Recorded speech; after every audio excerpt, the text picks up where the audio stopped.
Welcome to Feeling Visual. Today the tutorial is about what was your childhood dream. Mine is actually, I have one scene in mind and it's very vivid. And this time I'm going to do a bit different. I'm actually going to draw this scene as it morphed in my head probably, but it's my memory, so I can do whatever I want. What you see is me in the middle, I think as I was probably, around 7 years, perhaps 6, something. And actually my dream was to have or own my own creative business. Here you can see me as a big boss, being artistic, making art, of course, winning prizes as well.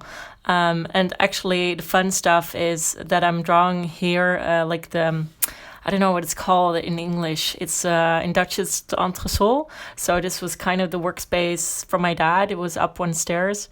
And this is where I used to play. He used to have a lot of maps, a lot of work stuff, and I would pretend it was all mine. And I was the boss. So that's a very vivid memory, actually, that a couple of years ago, I think 2 to 3 years ago, I remembered this. And this really helped me to start feeling visual, to start drawing, to start believing in my creativity, and to just do it, to let go of fear of my own expectations.